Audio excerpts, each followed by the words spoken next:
Hi, my name's Craig from QNAP UK.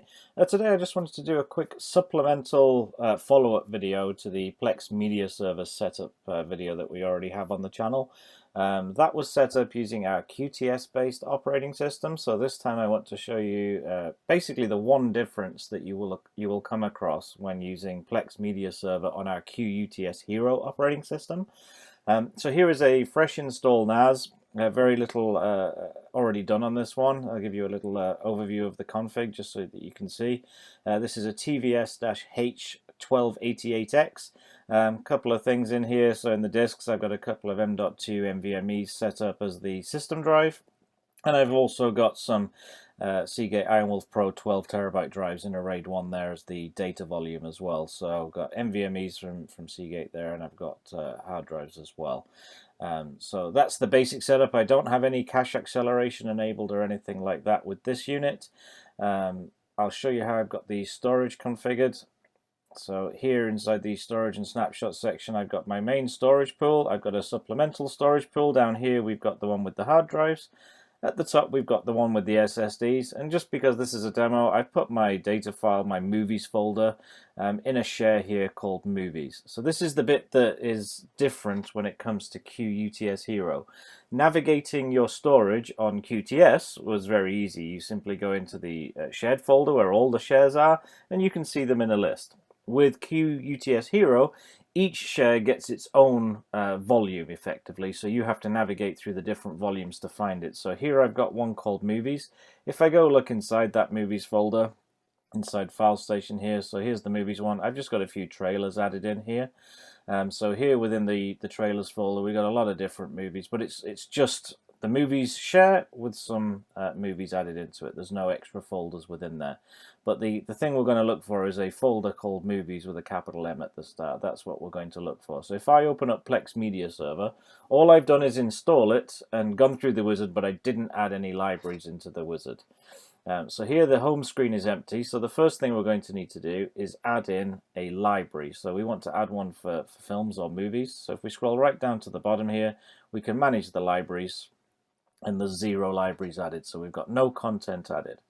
If I click the Add Library button here, I'm going to choose that I want to add films. You can select whichever language you want. I'm in the UK, so I'll select that. And we're going to go to Add Folders.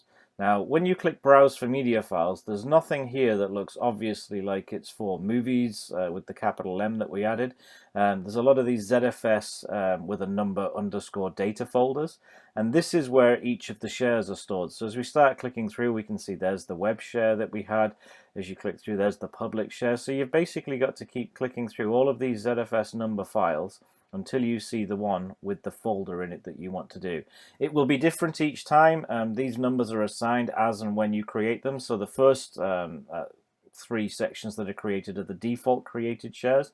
As you start scrolling down to the higher numbers, you're going to have to look for it there. Now as you scroll down, it does scroll down the whole box, not the one on the left. So if I click ZFS31 data, it looks like it's empty, but you've got to scroll up just to double check at the top. So as we keep scrolling down to ZFS20 data, there we go. Now we can see that that's where the movies folder is located. Right after it, because I installed Plex after doing the movies, if I click ZFS21 data, that's where the Plex data is, the metadata for any content that gets added. That's been created in a separate share. So that's how they're all created and listed, but there's no indicating naming here on the main root of the folders, so you do have to go and scroll through. Once you've got a share created, this number will not change, so you won't have to redo this.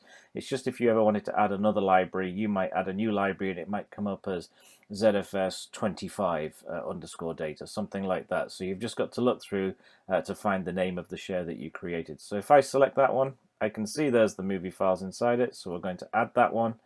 We'll go to Advanced. We can choose which scanner or which options that we want to use. So Plex Movie Scanner's fine. We can go through. I like to use the movie database for movies.